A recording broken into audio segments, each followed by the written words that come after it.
What happens if you have a partnership that goes south? It's probably going to happen to you in real estate. That's today's show. Let's dive into it.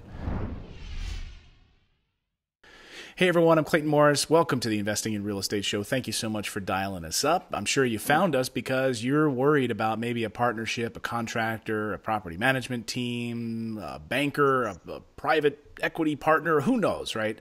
You're going to have a partner eventually in the real estate game, but what happens if it goes south? That's the theme of today's show, and no one perhaps has more experience in this regard than our guest today. He's a legend in the real estate business. He's the author of the great book, The ABCs of Real Estate Investing.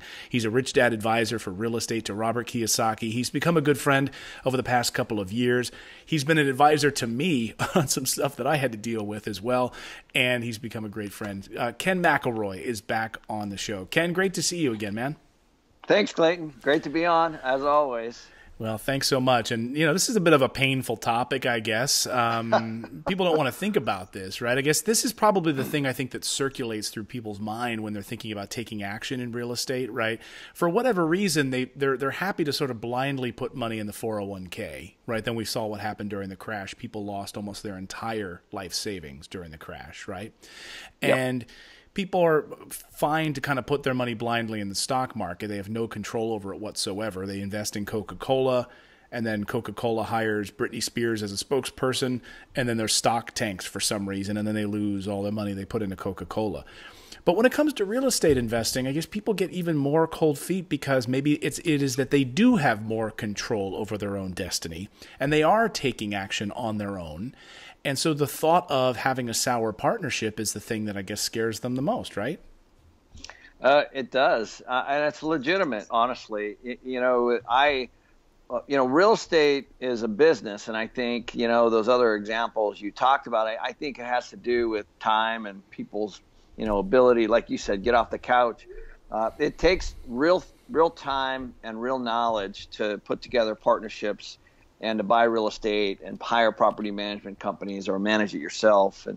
And it's a skill set that most people don't have. And I think a lot of people are afraid of what they don't know. So you obviously got your start. Kind of walk our viewers through your history. I mean, you got your start really in the property management space. I mean, this is where you really cut your teeth. Yeah. Take us back to that time. Yeah, I was so lucky, honestly. I was a senior in college, and a buddy of mine said, hey, you want to manage this property for free rent. And I'm thinking, poor college student with student loans. I said, well, right. What could be so hard about that? Right.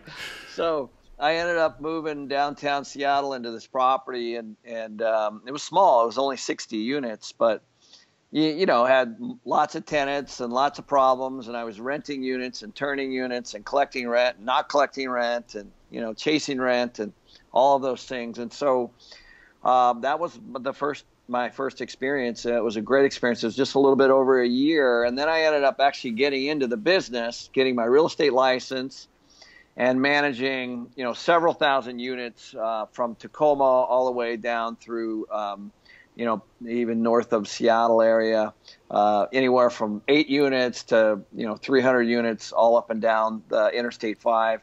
And, that was my only job I actually ever had in property management. It was incredibly rewarding, and I learned so very much. So at that level, when you were learning about property management, what are some key takeaways from those early years, things you would have done differently in those early years, those early partnerships, those early mistakes that you learned from?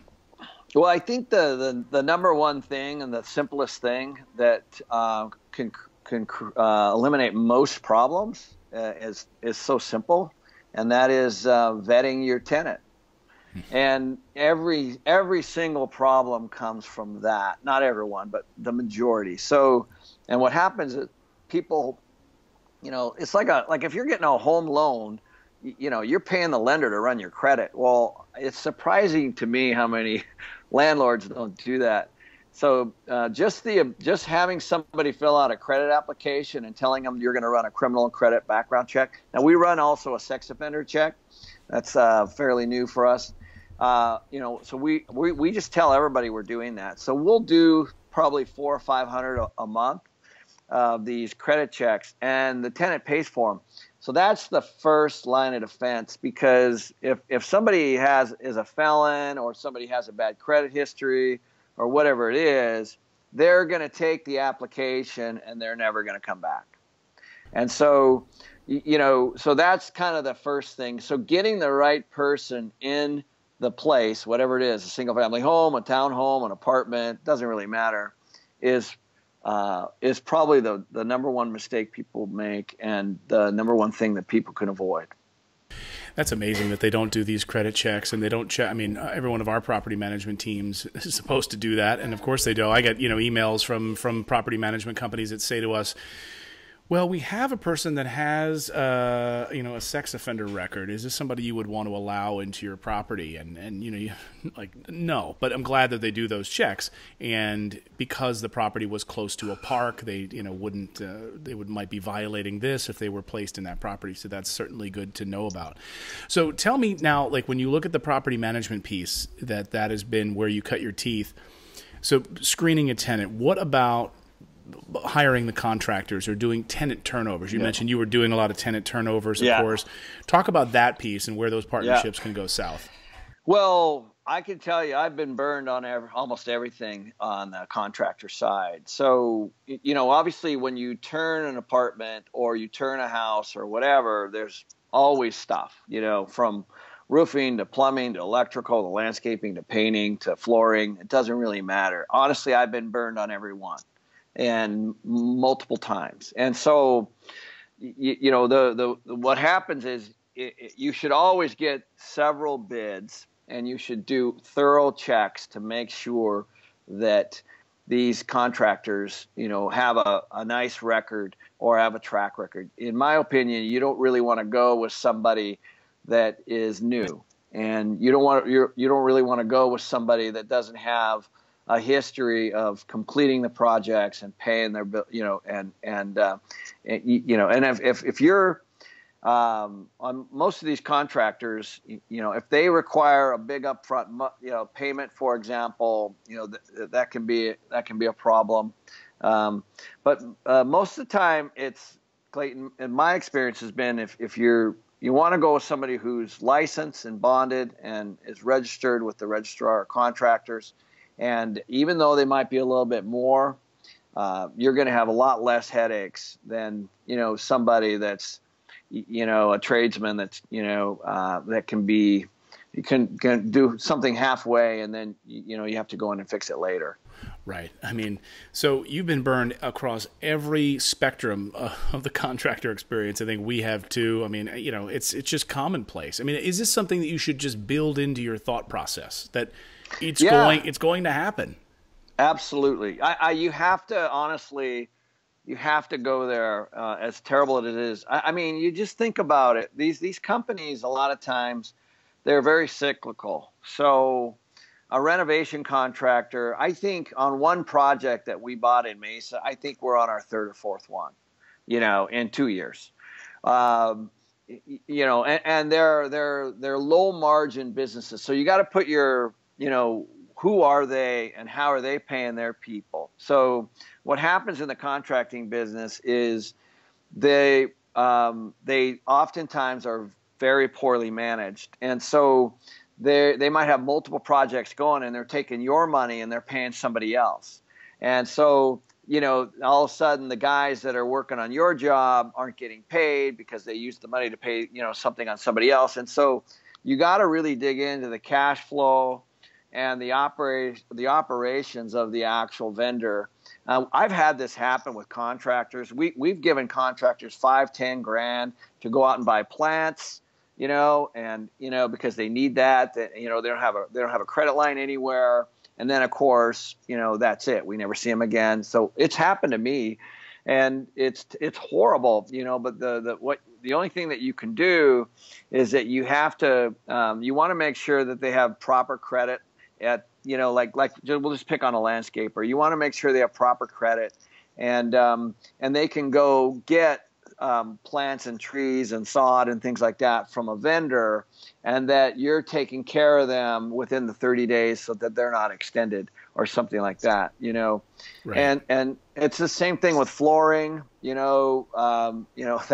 been burned on flooring. We've been burned on painting. We've had painting contractors, come in and not do what they say, and then leave during the job, because they can't pay their guys, because they have multiple other projects going. We've had that with roofers. We've had that with paving guys, and so the way you avoid that is that you just go with a large company, and you're going to pay more.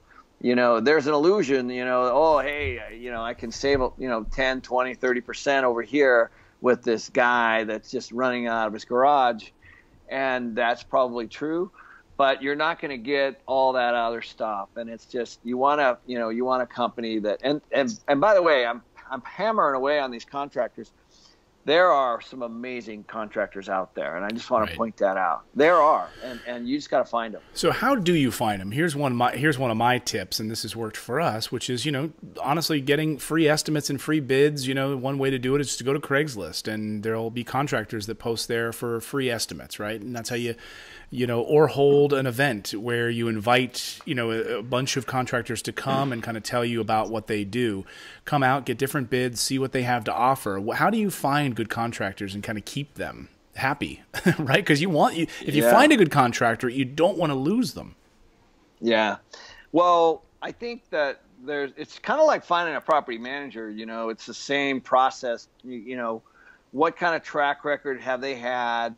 What I like to do is I like to do it through referrals. So, I'll call up other property management folks or other people that have used different contractors, and then I'll bring them in. And so that's been one way that we've done it. Obviously you can find them through Craigslist, through the internet, through a lot of the local trade associations, like we're really active in the Texas Apartment Association and the Arizona Apartment Association, for example. And so sometimes they'll have what's called an associate category where these vendors are actually joining. And it's not very much money. It's like $300 a year. And they're actually coming to the events, and because they're actually trying to promote their services too. And so these trade shows are also very good ways. If somebody's going to spend money on a booth and have professional people in the booth and talk about what they do, and they're going to show you their client list and all those kinds of things, you can narrow down your mistakes a lot. And so, we have these local associations we have every May, like, for example, in Arizona, there'll be 200 vendors that will have booths, from flooring to trash compactors to, painters to whatever. And so, you can kind of start to get an idea of, the year over year contractor. You want that contractor that's going to survive the downturn, Right.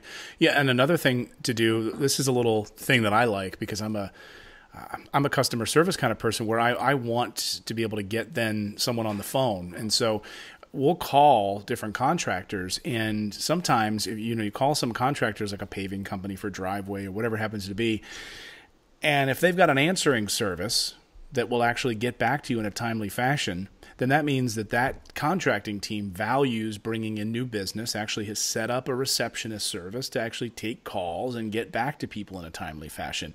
I got to say, I bet those are the people that get the jobs, because when I call 5 different people and only 2 people get back to us, do you think that the other 3 that never got back to us, they're losing business hand over fist? And that's a good indicator about how they run their books, how responsive they are, and are you going to be able to even get them on the phone if you need to? That's right. And I think, these are red flags that people, like in any relationship, you know what I mean? There's red flags. And so whether it's a personal relationship or a business relationship or a vendor relationship, those are red flags. And if you're having a tough time, a lot of these times these contractors have really, really horrible billing, really horrible accounting.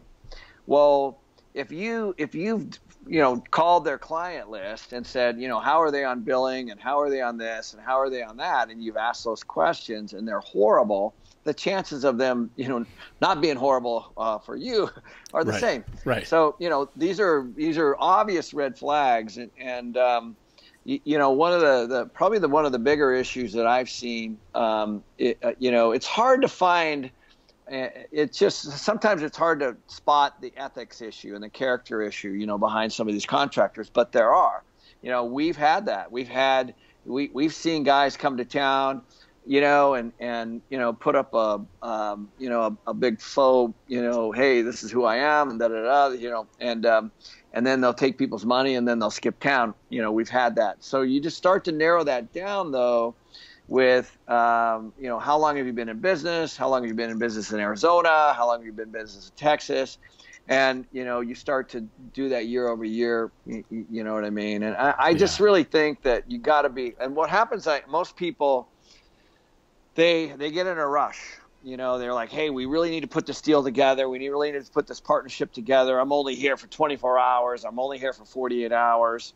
Or whatever it is. And you just got to be super patient and vet these things out just like you would a tenant. Yeah. So let's finish on property management again, which is, looking for proper property management. Let's say my audience, maybe they've got 2 rentals, 3 rentals. We work with a lot of different property management teams across the country in our rentals. How do you vet them? I mean, what are some of the questions that you would ask? Obviously, you're still doing your own property management, but you also work with property management teams in different parts of the country. What would be some questions you would ask when you're vetting them? Yeah, well, there's a couple things that I when I get asked this question, I'll give you an example. We had a company in Oklahoma that I met the guy that owned the company, and I was on the board of the National Apartment Association, and he was on the so I was on the board. I oversaw Washington, Oregon, Idaho, Nevada, and Arizona, and he was kind of central U.S. And so we met, and I hired his company in Oklahoma. I love this guy. I mean, he is salt of the earth like you. I mean, he's the greatest guy on the planet. I used him for a project in Tulsa, and he killed it. Like, first year or 2, amazing. And so we bought another one there, and not so good.